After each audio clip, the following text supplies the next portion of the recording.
many agree that traditional rote learning and memorization need updating. The enduring importance of test scores has made it difficult to make fundamental changes. Our Shu Wenjing visited a rural school in western China that's managed to break through the barrier after decades of relearning education itself. I'm on my way to visit a rural school located up on this mountain. Most students here have to walk an hour to reach the school. But unlike other rural schools which suffer from a shortage of students, some students choose to study here, even from the nearby cities. It is not easy to find a classroom in rural China that is as busy as bustling as this one. But this is a typical day to students in this school, which has been dedicated to curriculum reform for the past 2 decades. Xu Xiaochou has been designated as a class representative. He takes a leading role during the class instead of the teacher. I used to be shy in primary school, but after more than 1 year at this middle school with its special curriculum, I have become very outgoing and more willing to express myself. Just as the students have different roles at this school, so too do the teachers. Their roles have evolved from teaching to coaching. The class structure developed little by little as several experimental years passed by. Teachers looked for different resources and then prepare the courses together with the students. We want our students to develop their own characteristics rather than just becoming exam machines. Being a better person is more important than anything else. Cross-discipline design encourages the students to learn through having fun. When an English class combines with a life lesson, the result can be both practical and delicious. Even physical education becomes more engaging when combined with another discipline.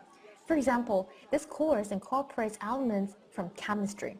By utilizing the format of a popular television game show, students learn through play. Their seemingly effortless study is all credit to an educational style born out of 2 decades of trial and error. Liangshuijing is one of the 3 headmasters behind the reform efforts. This is a typical rural middle school in western China. During our worst times, we only had 100 students. Now we have around 700, and half of them come from nearby cities. We started this curriculum reform nearly 2 decades ago. Some ideas worked and some failed. It was a tough process with huge pressure. All we had in mind was to provide our students with more flexible and engaging ways of studying. Our dream is to build a school without any boundaries. The achievements of the school innovative curriculum are reflected by promising test score results, as well as the overall ability of each student. At first, I really didn't understand why we studied a different way from most students at other schools. But after 1 year of training, I have found that my presentation skills have improved. We are also required to form study groups, where we help each other when we encounter problems. It makes me feel proud when I can help other group members with things they find difficult. When I was in primary school, I was so shy that I hardly ever used to express my opinion. I'm now in the first year of middle school. The class structure here made me become more confident and more willing to express myself. The school only received internet access in September 2015. But even after its late start to online learning, it is catching up with amazing speed. All the classrooms have been equipped with tablets to help students learn more quickly and efficiently.